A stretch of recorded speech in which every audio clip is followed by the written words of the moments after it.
पण सावित्रीमाईंनी जो संघर्ष केला, अक्षरशः पुरुषांना लाजवेल असा संघर्ष आमच्या सावित्रीमाईंनी केलेला आहे आणि मी नियमित तुमच्या समोर मांडत आलेली आहे. आज पुण्यांदा मांडत नाही, कारण आज आम्ही रमाईंची जयंती मोठ्या प्रमाणावर साजरी करत आहोत. म्हणून रमाईंबद्दलच मला तुम्हाला सांगायला आवडेल.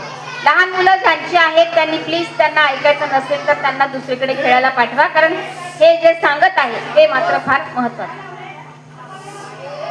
तर रमाईचा इतिहास सांगत असताना आम्हाला हे माहित आहे की रमाई लहान वयाच्या असताना त्यांच्या माता पित्यांचं छत्र हरवलं. आई वडील नव्हते म्हणून त्या मामा मामीकडे मुंबईला भायखळ्यामध्ये राहायला आल्या आणि तिथं आपली लहान भावंड, मामांची लहान भावंड, एवढा मोठा परिवार, यामध्ये सर्व दिवसभर लहान वयात सुद्धा सर्व जबाबदारी त्यांनी सांभाळली.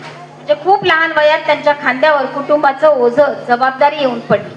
जी जबाबदारी आजही आमच्या मुली कॉलेजला गेल्या तरीही त्या जबाबदारी घेत नसतात. कुटुंबाची नाही, कुठल्याही छोट्या मोठ्या दुकानातून वस्तू आणण्यासाठी नाही, कसली जबाबदारी आमच्या तरुण वयातल्या मुली घेत नाहीत.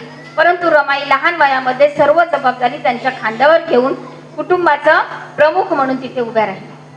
ही जबाबदारी नुसतीच घरकाम करण्यापुरती मर्यादित नव्हती, तर कुटुंबाचा अर्थार्जन करून कुटुंब चालवण्याची जबाबदारी सुद्धा रमाईंवर पडलेली होती.